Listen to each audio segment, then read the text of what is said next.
The Cincinnati Bengals weekly show on the Grueling Truth Sports Network. I am your host, Mike Goodpaster. Right now, I'd like to welcome in my co-host. First up, Ty Robbins. How you doing, Ty? What's up, Bengal Nation? What a great day to be a Bengal fan. Not only am I proud of our Bengals and what they've done in these last couple of games and making the AFC Championship, but I'm also proud of the fans. Man, I went up to Nashville this weekend and it was loaded with fans. They made that 4-hour trip down so they could hooday in the stadium, and I really believe that, you know, the Titans weren't even ready for that. They weren't even ready for all the fans who were going to show up and take over their stadium. So, congratulations to you and Joe Burrow and the team. Yeah, and of course, my other co-host, 1988, number 58, AFC champion, Cincinnati Bengals, Joe Kelly. How you doing, Joe? Oh man, it's great to be part of Who Dey Nation, man. It's been since 1989. It's funny going down to Nashville, man, talking to so many people who were not even alive, who have not ever experienced what the city is experiencing now, man. And it was just as electric as the first playoff game was.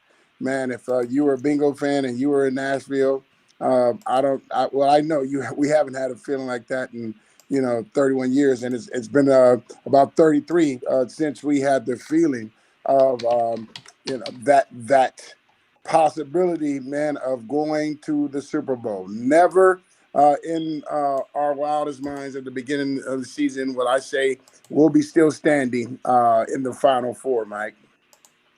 Me neither, Joe. And to tell you the truth, when they got Joe Burrow, I kind of thought something like this could happen, but I didn't think it would be this quick.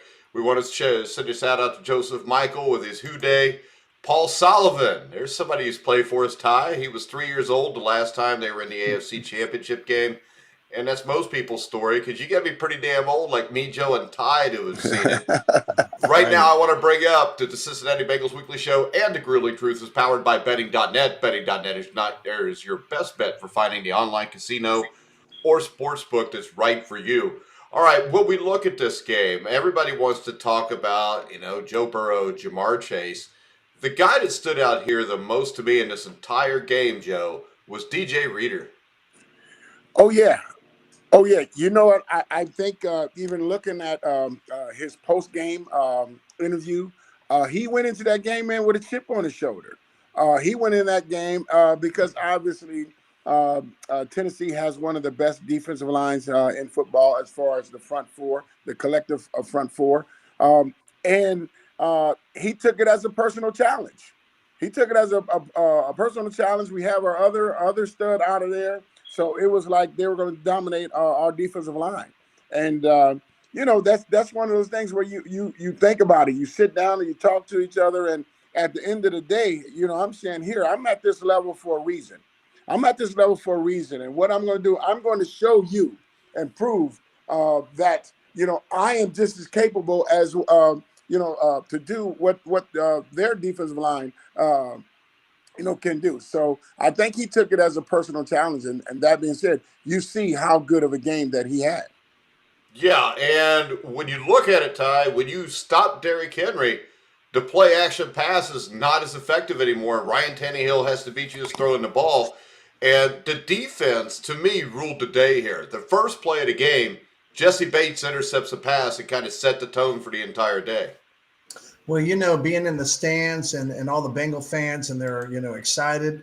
And then the first pass, Jesse Bates cuts that off, gets the pass, gets the interception, and that place goes crazy, right? I could feel the stands shaking, underneath my feet because, they knew that this was huge. This is going to be, get the ball rolling. And so they go down and they get that field goal, and they set the tone early, right? This is what we're going to do. And, a lot of those guys, I agree with Joe. A lot of those guys felt like they haven't got the respect, especially the defense. A lot of people talk about Joe Burrow and the trio of receivers, but they don't really give this defense respect, and listening to DJ Reader, he was like, they all week, national media, once again, talking about, Henry, the king, he's coming back. He's going to get all these runs. And they made a statement early with that interception and stopping him on these runs. Yeah, but Joe, the big question here is, though, I don't think we can go to Kansas City and win with Joe Burrow getting sacked 9 times. They've got to do something about the protection. It's too late to change who the players are, probably. Yeah. What can they do here to improve this? Well, that'll a matter of fact, not only won't it happen next week, it'll never happen again in NFL history that a team quarterback can get sacked 9 times and they advance to the AFC Championship or the Super Bowl. I don't think we'll ever see that. I think what they have to do, they have to go look at the film, because you look at, there's plays in the NFL where you are going to get physically beat. That's going to happen. But when those plays that when you are getting beat, it's because your technique is so bad. I'm looking at him because it was like here in a 3-step drop, he didn't have any time. So now I'm going back into film mode, looking at, okay, how it can't be this bad. So when you're looking at their placement, their hand placement, when they're trying to set and they're trying to jab, their feet are together. Their feet are too wide. They're off balance. It was a clinic of what not to do, how not to use this type of technique, not in the NFL, but as an offensive line, period. So at the end of the day, they got their hands, their asses handed to them. As far as what the D-line did to them, you can only go back, look at the film, work on your technique. Thank God Kansas City doesn't have collectively what we've seen against Tennessee, but they do have a guy 95, that is pretty special. So I don't think their D-line is in the same class as Tennessee. I think the front four Tennessee collectively is just as good as anybody in the NFL. But they're going to have to go. I don't. You look at is there anybody else at this point in time that's going to be able to help us? No, it's going to be those guys that were out there last week. You're going to go get in that film room, look at your mistakes, look at your technique, and just get better. That's all. You got 6 days, brother, to get better. Are they going to be monstrously better than they were last week? But a lot of them, I could say maybe at least 15 plays, it was total technique. And would that have made a difference? Absolutely, yes. Well, there was also a lot of plays where it looked like there was confusion on who was supposed to block who, especially with Isaiah Prince. Yes. You're talking about here. You always go in and you're going to protect the inside. That's your first thing. You're coming back here. You're taking a step. You're ready to jab. But when you jab, that guy goes inside. You don't run with him. If a guy goes inside, somebody's coming around. So you see, how many times did we see either the guy, not checking inside, looking outside, and the guy, he runs untouched, or if a guy comes across his face, he looks and he doesn't come in, you got to turn, you got to utilize your peripheral vision. You have to understand their stunts. The stunts. Tennessee did not do anything Saturday that they had not done for 17 weeks. This is just it's a mental breakdown. And, in order for us to get to the Super Bowl, there's no way possible that we're going to be able to survive the amount of mental mistakes that our offensive line made. Yeah, the question for Paul Sullivan, how can the Bengals slow down Kelce and Hill? Defense seems to stop the run well, but the combination of Hill and Kelce will be a difficult challenge. I think what we saw in the first game, guys, was in the first half, the Bengals actually tried to blitz Patrick Mahomes, which is probably the worst thing you can do to him or Joe Burrow. I think the Bengals in the second half, they stopped blitzing. They were just bringing 4. They were putting 7 into coverage. And every once in a while, they dropped Trey Hendrickson back and basically run a little bit of an old-time zone blitz from Dick LeBeau. I think if you blitz this game, you're going to lose this game, Joe. Yeah, you look at it, and you look at the what was successful last night that Kansas City used against Buffalo. We have to play sound. The teams that go after them, they get roasted. So what we're going to have to rely on that front four with an occasional fifth guy coming. There's no way that we're going to be able to blitz Mahomes and say, okay, now we're going to go one-on-one with Tyreek Hill. We're going to go one-on-one with Kelsey because they do have other weapons. And Mahomes can beat you with his feet. So when you're looking at that, I think how we played him in the second half, we played sound. We rushed forward. The occasional fifth guy came. We were playing inside out. We didn't allow Tyreek. You see on that last touchdown, the cornerback. It comes down to the cornerback. You had inside technique. Stay inside. You stay inside. He can't make that throw. You stay, because on top of that, you're going to say you got the offside safety waiting for him to come. You stay inside. The offside safety is over top. Tyreek Hill goes under. You let him get inside, and the speed just killed you. So we can't have. Do I expect them to make a play here and there? I'm expecting our guys to make a play, but we have to be able to play sound zone football. Whether or not we're doing some zone blitz, but our guys have to be. We have to be leery and waiting for those crossing routes because that's where they're making their big plays. Their big plays are crossing routes because now this inside technique guy is not going or allowing him to come inside, or you'll see that number 3 up the seam. You've seen Kelsey. How does Kelsey get that wide open? Up the seam. You have to play fundamental. It's nothing. Kansas City is not going to do anything different Sunday than they hadn't done all season.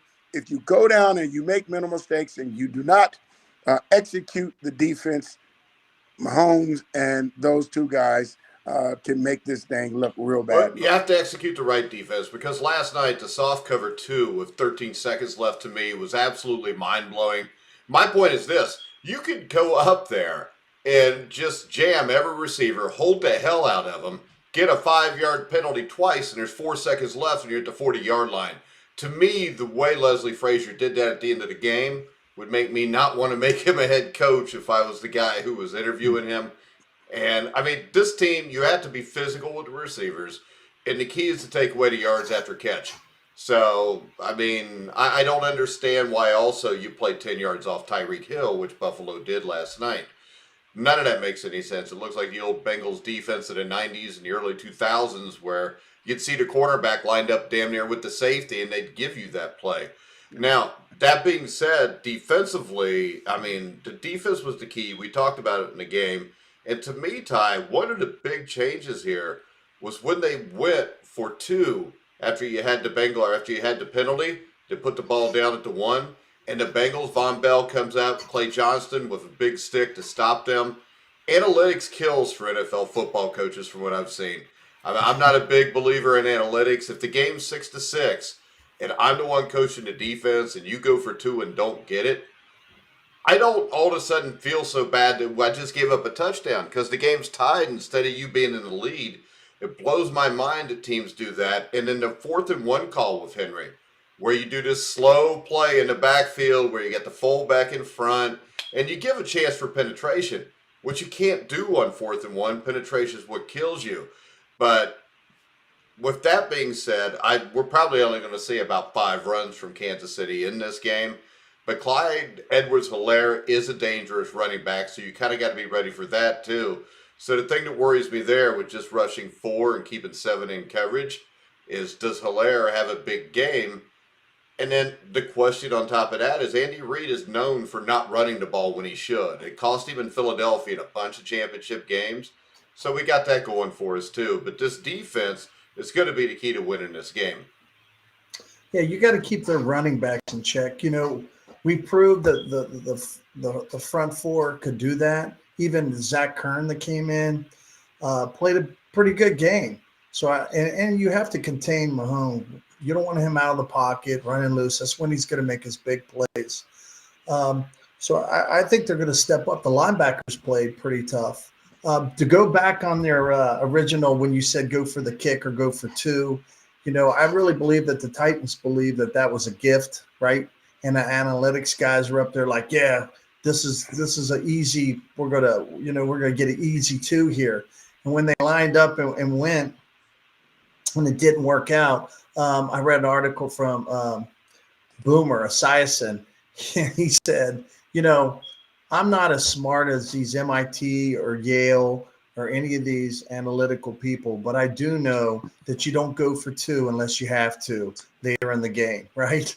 And so, that was a mistake. And a lot of times these guys are, in the coach's ears, like, hey, the statistics show, and it doesn't always work out. It's all about who's on the field and playing the game. And I think they'll do a good job. The Bengal defense will do a good job. I think as far as Kelsey, we don't have a good track record when it comes to tight ends, but I will say that all purpose, Trey Flowers has really played pretty tough against some of the tight ends. And I think they'll put him on again. He's got those long arms and he can make a difference, and just try to slow him up and go back and see what worked the first time with Hill and these guys, and how they can make some adjustments to keep them from scoring these big plays. Yeah, and real quick, I want to bring up is not just sports betting. Betting.net compares the best online casinos. Sit back, relax, and play the top online slots, poker, and table games. Check out betting.net. And when we look at the offensive end, Joe, to me, it was kind of mind-blowing to me that we didn't ever run it back out of the backfield to throw a ball quickly to. I think we only attempted one screen pass, but that screen pass would make me think the O-line wasn't good enough to run a damn screen pass. But the other thing is, I don't see enough tacking the middle of the field short when teams are coming after us. Yeah.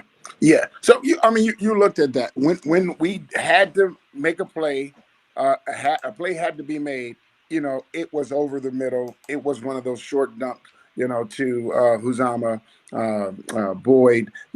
It's when your offensive line is getting dominated like that, you have to say, okay, how can I slow him down? I don't need to run no trick plays. Here, those dump offs, 5-yard dump offs, turn around, 3 yards, dump it, get 2 more, yards after the catch. Screens. They are beating us so bad. Our screens would have worked.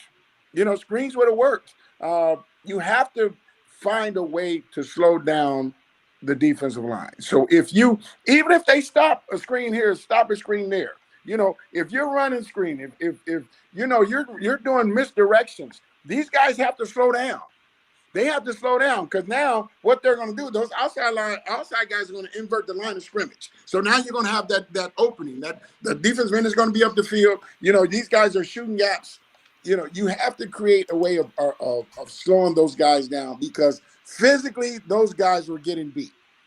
Physically we were not going to change what they were going to do. They were too dominant against our offensive line. But when you have that here, Mike, dump it off, 5-yard dump, tight end, hook up, bow. You come out running back out the field, just dump it. And then, okay, now they're slowing down. Now we'll change up. Now we'll hit Jamar Chase. Now we'll hit, Higgins, on a 15-yard comeback or something like that. You think about it. Here, we beat a really good team. People can say what they want. Tennessee Titans are they're a damn good football team. Didn't Tennessee beat Buffalo and Kansas City? Yeah, but they we talk about mistakes. But the winners, the Super Bowl winners, the advancers, take advantage of mistakes. Here you go for 2. Why? Kick an extra point. Here on 4th and 1, 4th and 2, you try the quarterback boot. Hey, give it to us. That was your call. It was only a mistake because we stopped it. It wasn't a mistake. If they make it, it's not a mistake. It's only a mistake because we stopped your ass. So, here, coaches, the analytical guys who come in, man, at the end of the day, it still comes down to football. It still comes down to execution. And we made more plays than they did at the end of the day. Did they make mistakes? Yes. But, hell, we made a lot of mistakes in order to get to the next level. I still don't, just like I didn't, when we were talking about last week, when I was down in Nashville, people said, we got to play a perfect game. No, we don't. No, we don't. We just go out and make some plays. We made mistakes. We got dominated. Look, it's the Final Four, baby. Same thing. Don't go into this, thinking we have to play mistake-free or, here, only way to beat the mighty Kansas City Chiefs, 4-time AFC champ hosts, in a row. Man, whatever. Let's show up. Let's show up. Let's play ball. Let's play. We've some already sound beaten them once football, anyways. some sound defense, and let's see what happens. Real quick, we got some messages. I Am Sure Sports out of Jamaica says, hey, Sefton says, after watching all the quarterback miracles this past weekend, should the Eagles start to think about moving on from Jalen Hurts? Yes. The Titans need a quarterback? Yes. And then we got Paul, who I agree with this. Obviously, Chase burnt the KC defense the last game. He will be doubled this game. T. Higgins needs to be the guy that needs to step up, 125-plus yards. I'll tell you another guy who I think could have a big game here is C.J. Uzomah, just because they're going to double chase, and they're going to have to do something with Higgins, and you still got Boyd, and you still got Joe Mixon. And I'll tell you, according to what you would think they would blitz us, or would they not blitz us because you could get there with 4? Because if they don't blitz us, I mean, I wouldn't have a problem with Joe Mixon maybe being the star of this game, Joe. I hope they blitz us. I hope they blitz us all day because we're going to eat their ass up. You know, you're not going to be able to cover Mixon out of the backfield. You blitz us, that means everybody's one-on-one. So you're saying 60 minutes one-on-one with our guys against that. I don't know if Tyrann Mathieu is going to play, but even if he does play, even if he does play, well, you got Tyrann Mathieu, you can blitz us if you want. I think they have to rely. Hope their defense don't make mistakes. Yeah. You know, rush 4 and play us. You know, keeping them safety over top. You know, 2-man. Something like that, because I think if they try to blitz us, our offense is going to do what they did on the first time we played us. I think, you know, we have the confidence on defense that we can play with them. Are they going to make some plays? Absolutely. They're going to make a lot of plays, but so are we. So, all right, Jeff Novotny, if the Titans give Aaron Rodgers a 1-year deal there in the next year, best team won because of Ryan Joe matchup, not a friend. Well, I'm sorry, but Aaron Rodgers was last at a Super Bowl 11 years ago. He's lost 4 home playoff games at Lambeau Field. They got beat by the 49ers, 13-10? I'm not going to put a lot of hope that an almost 40-year-old Aaron Rodgers is going to go do anything better than Ryan Tannehill, because in the playoffs, Aaron Rodgers is not the same guy as he is in the regular season time. Yeah, I agree. He and those conditions were Green Bay conditions right there, right, Joe? You go into Lambeau and but the 49ers are the physical team. They're Green Bay conditions, but Aaron Rodgers is a California kid. Yeah. So I don't care how long he's been in Lambeau. He's a California kid. He doesn't like that snow either. You know what I'm saying? But one thing with that last question, man, I don't know if I can agree with you guys on that one. If Tennessee has Aaron Rodgers, we're going home. I don't believe so, Joe. I really don't. And now Tannehill definitely is not in Aaron Rodgers. I would not remotely put Tannehill. No, I don't think Aaron makes the first play of the game. I don't think he makes that throw. The one where our corner Mike tipped that. Aaron's not gonna make a lot of. He's not gonna make the mistakes Tannehill. Absolutely. He's not going to make those mistakes. Yeah, but I'll tell you this. Since winning his Super Bowl in 2010-11 season, and this is from Gunner's boss, all right, who's listening in, Aaron Rodgers has had 5 seasons where he's been the number 1 or number 2 seed, and those seasons combined, he has a record of 3-5. I'm saying he's better than Tannehill. I don't think he makes a difference here, Joe, because I think Joe Burrow's better than Aaron Rodgers. Joe Burrow's better than a lot of people. Joe Burrow's, he's better than a lot of guys, man. Hey, how about this, Joe? We'll give them Aaron Rodgers, and we get an offensive line, and we'll see how this shit works out. Oh, yeah, absolutely. My thing is the reason why I say you have to put Joey B up is because he's playing behind arguably the worst offensive line on a good contending team. Usually teams that are contending, when you get to this Final Four, even when you get to divisional, you don't have offensive lines played that bad. So this probably has to be the worst offensive play in history, and for any team that has made it to a championship. the Final Four. So that just tells you how this kid still threw for 345 yards. Yeah. So this dude is I think Cincinnati, we have to feel fortunate. We have to feel blessed because I think this guy's a generational guy. He's a generational guy. And one of the things brought up here by Gunner, again, is the Honey Badger is questionable. Rashad Fenton, I think, is also questionable. If they're not there, I think the Bengals could score a ton of points here. I think they can anyways. But those two guys missing for the Chiefs would be huge. I think the Honey Badger will be back. My opinion. They said today that he was feeling better, and it might. Yeah, I've noticed this, Ty. Concussions and COVID don't seem to play near as big of effect when you get to the playoffs. No, it doesn't. Right. You're When was the right. last time somebody tested positive for COVID? The whole world's getting it, but the NFL stopped at week 17. Yeah. You got a point there. Yeah. But I read that they're taking it day by day, but he says he feels really good, and I think it's like Trey Henderson. You're probably going to see him play. But you're right. If he isn't back there, and you've got Chase, he's going to tear up some yards, right? And then T. Higgins, he had some major catches in this last game, solid catches.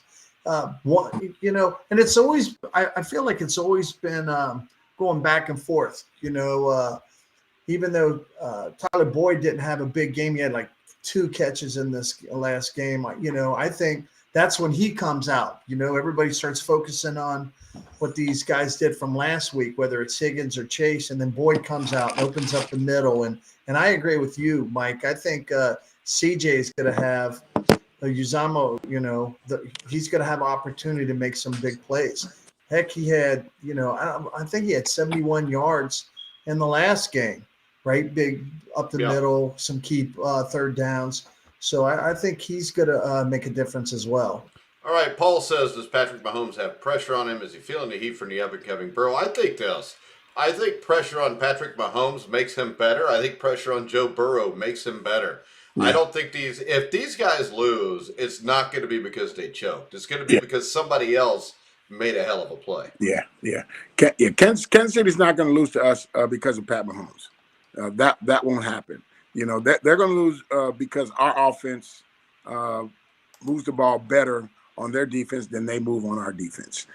He's going to make his play. He's going to make plays through the air. He's going to make plays, with his feet. Even going into the last game with Derrick Henry, he's coming back, so he has the crowd, he has momentum. When they introduced Derrick Henry at the game, you could feel the hair rising up on your arms because this guy, this is your guy, and he's back. He's back for this Super Bowl bid.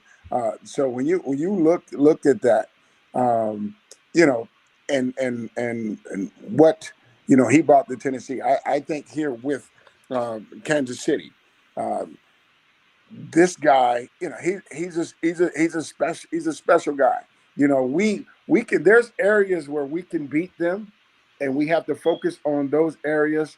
He's going to get his plays. Our defense was able to contain Derrick Henry. My thing is they're going to get. I said, hey, they'll get an 8-yard run, a 9-yard run, a 10-yard run.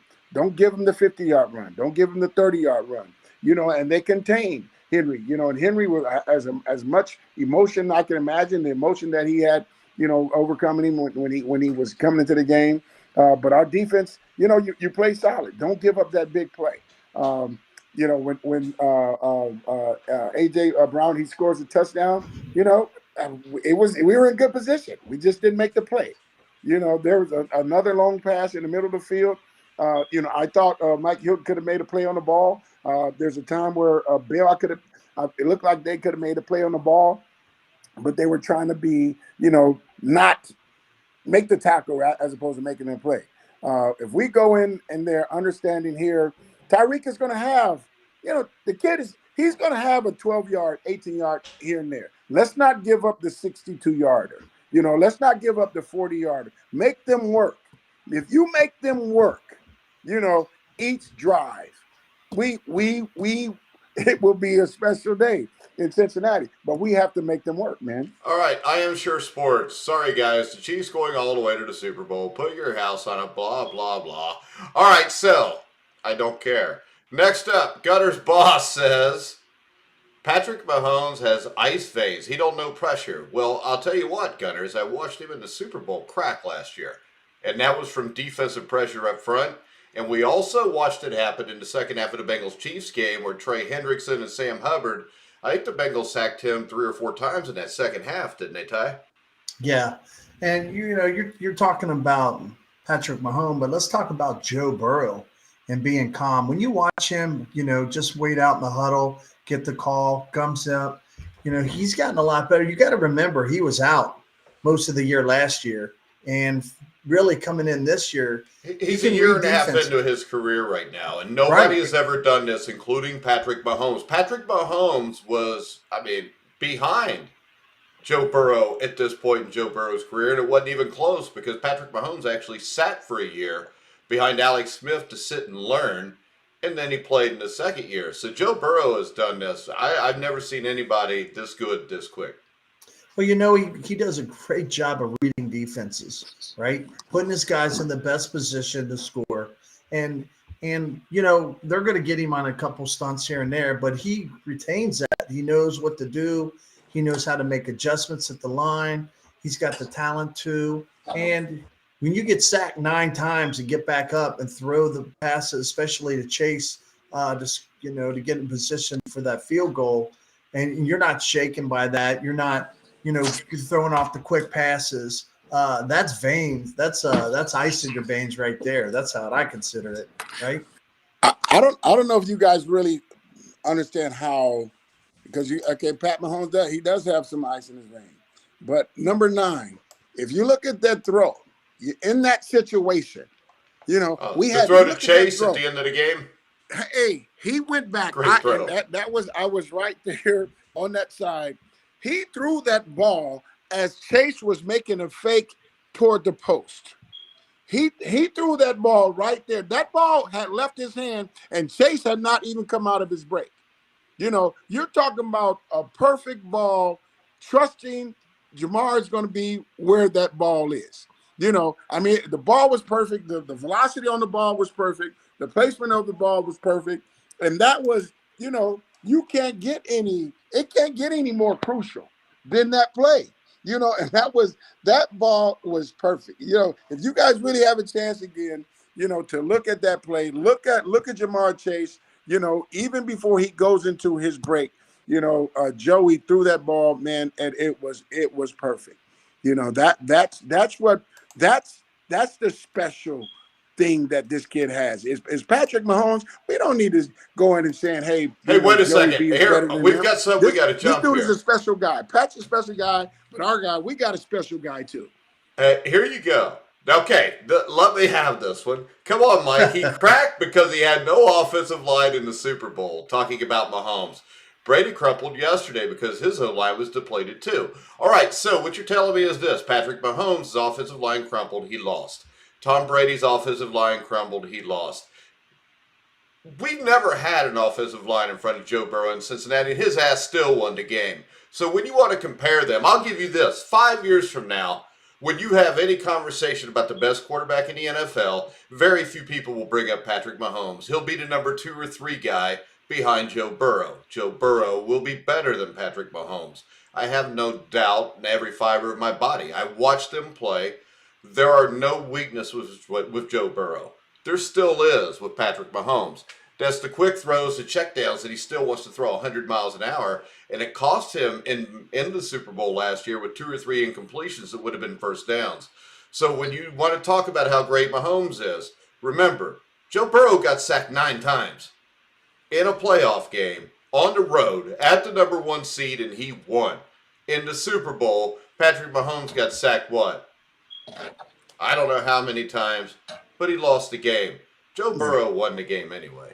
Yeah, that's sorry, buddy. That wasn't a valid point.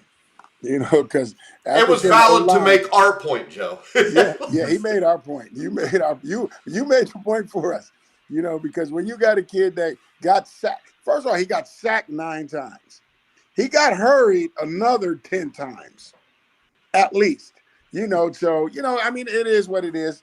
I'm not going to, just like, hey, you look at last night's game, Josh Allen.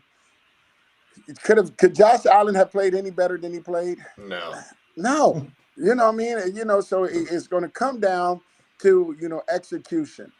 Josh Allen hits the guy down, and the cornerback, he goes for the stutter step and falls down. Oh, dude, he looked like he was getting crossed over by Isaiah Thomas or Allen Iverson there. Yeah. So what I mean, it's those, you make the throws when it's there, and those pressure throws, you in those pressure situations. I think both of these quarterbacks are going to make some great throws in some pressure situations. I just believe that Joey B is going to make more plays against that defense than Pat's going to make against ours. It's that simple. I agree with Joe here, too. Brady had an incredible fourth quarter comeback yesterday. What rhymes with duck are you talking about, Gunners? And I think that's true. I mean, Tom Brady had an incredible fourth quarter comeback, but a lot of that was just because the Rams, fumbled the ball like 3 times at the end of the game. So that was a horrible position by the best corner in football, Jalen Ramsey. Well, I had no idea. What were you doing? How was that? How did that guy get behind you? And how did you stop? He stopped not thinking that the ball wasn't going to come. So you look, Jalen gave him that play. It's at the end of the day, it is what it is. Tom's a GOAT. He made some plays. He just didn't make enough plays. But so you knew down 27-3, he was going to get back in the game. Oh yeah, he was going to get back. But the Rams helped him. The Rams, you helped them get back. So it's you have the great. We go back, Mike, and we talk about the Super Bowl. When 49ers beat us. Joe Montana, the 52 seconds, the greatest runner, the greatest drive, da. He threw the ball to Lewis Billups. If the ball hit Billups in the chest, if Lewis catches the ball, the game's over, man. So Joe go down still is great, but at the end of the day, how as great as these quarterbacks are, Joe threw the ball to Lewis. It was one of the worst throws ever. It was so bad it surprised Lewis so much he dropped the ball. Yeah, but don't you think Lewis dropped it? Don't you think Lewis dropped it? Don't you think Lewis dropped it because Joe Montana threw the damn thing and God wouldn't let anybody intercept Joe Montana? Yeah, no. But like I said, it's you look at things, and at the end of the day, that's what happens. I can't argue with that, but you see the game, the game, but here before the pass, he threw the ball to Billups. Billups catches the ball, very catchable, interception, the game is over. We're Super Bowl champs, but it didn't happen. It just didn't happen. But here there's nobody superhuman. Tom made some bad throws. Tom got picked off in those positions, but he's a competitor. Tom's a competitor like no other, and he was going to come in and take advantage of the mistakes and take advantage of what the Rams gave him. And as soon as the Rams started to give him and put him in position to make plays, he hasn't put himself in position to be the greatest quarterback of all time for nothing.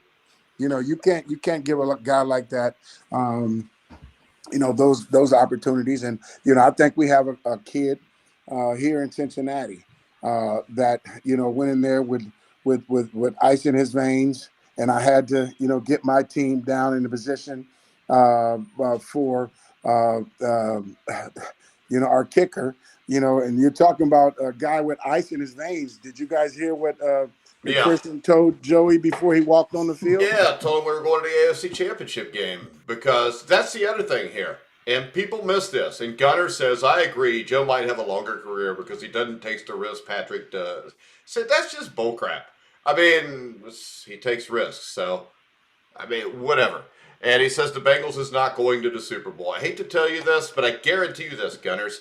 At the start of the year, you said the Bengals would never make the playoffs. When they got to the playoffs, you said they had no chance to beat the Raiders or the Titans, and they keep winning. So you can sit there, say what you want there, but this team constantly proves people wrong. Will they do it again? I don't know. But Sefton, are the Packers the most disappointing franchise in the last 30 years? I would say no, we were, because we hadn't won a playoff game. No, hands down, Cincinnati Bengals. All right, next up, we've got J. Dalton Wilder, who says, I keep doubting them each week and they continually prove me wrong. I love it.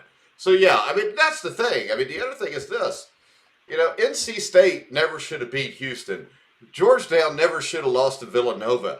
The Cincinnati Reds in 1990 shouldn't have beat the Oakland A's. I mean, the LA Dodgers in 1988 had no business beating the A's or the Mets, Joe. These things happen in sports. You just get on a run and everything just kind of falls into place. Yeah. You know, it's the hard part's getting there. You know what I mean? Once you get there, anything can happen. Yeah. And that's where these upsets come up. And you know, I like Burrow came out and said, "Hey, look, everybody's having us as the underdog. We're the underdog here. We're the underdog." He goes, "We're a hell of a team. People got to prepare for us. You know, our defense is tough. Our offense has, you know, weapons, and you better take it serious, because if you don't, you're going to lose." And I like that he's taken ownership of that locker room. He's, you know, it's a tight knit family, and they're going to listen to him. And when you're, you know, instead of why not us, he goes, it is us. You know, what do you mean why not us? We're here. We're ready to play. And I think if Kansas City, and I don't think they're going to take them lightly, especially after losing to them. But if they take them, you know, not as serious, we're at our home, we have our crowd, they're going to get beat, because Burrow has the weapons and they have the defense to make that happen. All right, Paul Sullivan asked a smart-ass question here. He says, let me ask you all, since you three are all old. He did put in a ha-ha. And, yeah, we're old enough to remember the last AFC Championship game. Joe played in it. I sat in the stands with my dad and watched it. I don't know what Ty was doing. What were you doing? I was at a Super Bowl party. I watched Joe, man. You were at a Super Bowl party for the 88 AFC Championship game? Mm-hmm. It's Buffalo. Against Buffalo, Joe. Listen, man, I was young. I would say this. I didn't have that kind of money, Joe. You know what I mean? I had to watch it on TV. I think the difference between these two teams is, I think, Joe, and I will turn this over to you since you were actually there. I just watched it. But I think that the difference is you had a lot more veteran leaders on the 88 team. You had guys like Reggie Williams, Tim Crumry. You know, even Boomer had been there 4 or 5 years. Yeah. So but I do think it was kind of the same thing where you guys just started winning, and you thought, why not us? Kind of the same thing. Go ahead, Joe. It is, man. So, you know, here I was down. So Bingo Jim, you know, he has this huge tailgate, and got there, man, and they wanted me to get on the stage and you know, talk a little bit, get this crowd going. You know, and you look at this team. If this team had the offensive line, it'd be scary. But at the same time, with us, you know, when you look at our run, they have Joe Mixon, but we had a duo. We had James Brooks and Ickey Woods, you know, and we had Stanley Wilson. Stanford Jennings wasn't bad either. Yeah, Stanford Jennings. So, you know, you look at, you know, talent-wise, I think we have better talent overall. Yes. They have special guys. We have Boomer. They got Joey B. You know, this is where it is. You believe that you're the best. You believe. I told it down in Nashville. Think about our because we sucked in '87. We had a terrible year. We came back in training camp. We said we're going to the Super Bowl. We said that in training camp. You can ask we said that in training camp. I don't know if these guys said that in training camp, but these guys believe that. You know, so at the end of the day, are we the most talented team? You know, now, you know, with giving up 9 sacks, you know, but we're in the Final Four. These guys believe. At the end of the day, we have enough talent, you know, to compete. Now, it's the Final Four. Do we have deficiencies? Absolutely, yes. But I'm telling you this, man, when you go into a situation, you know, and you know, because I beat you. I already beat you. So I don't have to climb the mountain.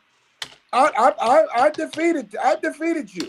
You know, and it was, you had your best. It was a game you had to win. You were trying to get, you know, be the #1 seed. We had to win to get into the playoffs. So I don't want to hear nothing about, well, no, they played their, they did everything they could do to win that game. The biggest thing now, when we walk onto the field in Arrowhead, brother, we believe we could win. We believe we could win. If they make plays, we still believe we can win. That's it, man. That's it. And I think that comes back all the way from the beginning. They had such a crappy year last year. They came in, they had free agents, these new draft, and everybody shows up for OTAs. Everyone, not one person doesn't show up. And these leaders sat down. They go, we don't want to have another year like this. Captains came in. We want to do well, right? So you could see all the time, just from listening to some of the interviews, he said, we do extra film. The coaches will come in and all the, secondaries looking at film. They're a tight knit. Everybody's a tight knit locker room.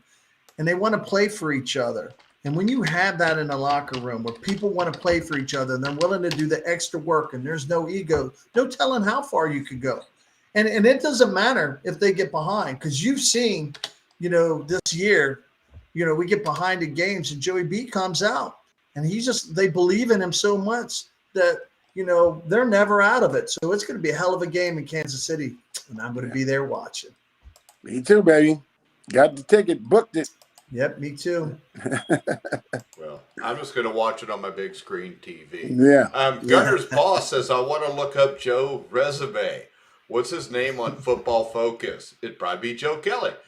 But check it out. Actually, you can just go watch the game film of Super Bowl 23, and you'll know who he is. But Gunner did give you a preach, Joe, preach. I am convinced. So, before he even saw it. But, all right, guys, should we do another show like Thursday to predict the game and preview the game, or we want to get it over with now, or we want to go to this week? We could do another one. I know Ty wants to do a show every day. So we can do one, man. Thursday will be good. I'm not taking off. We're gonna take off Friday, but I'm gonna take off Saturday, early Saturday morning. At least the game wasn't in Buffalo. That'd have been a little colder, Joe. Yeah. All right, so looking forward to that. We will be back on Thursday night at 7 o'clock. Sound good, guys? Yes, absolutely. And remember, the Grueling Truth is powered by Betting.net. Betting.net is your best bet for finding the online casino or sportsbook that's right for you. So make sure you check us out there. You can follow me at Grueling Truth, but we're going to wrap it up. We will see you guys on Thursday night at 7 o'clock. Hold on, we got a message real quick. All right, this is pretty much a perfect prediction, I think, from Joseph, who says the Bengals 128, the Chiefs 3. The thing I disagree with is how the hell are Chiefs going to score 3 points on us, Joe?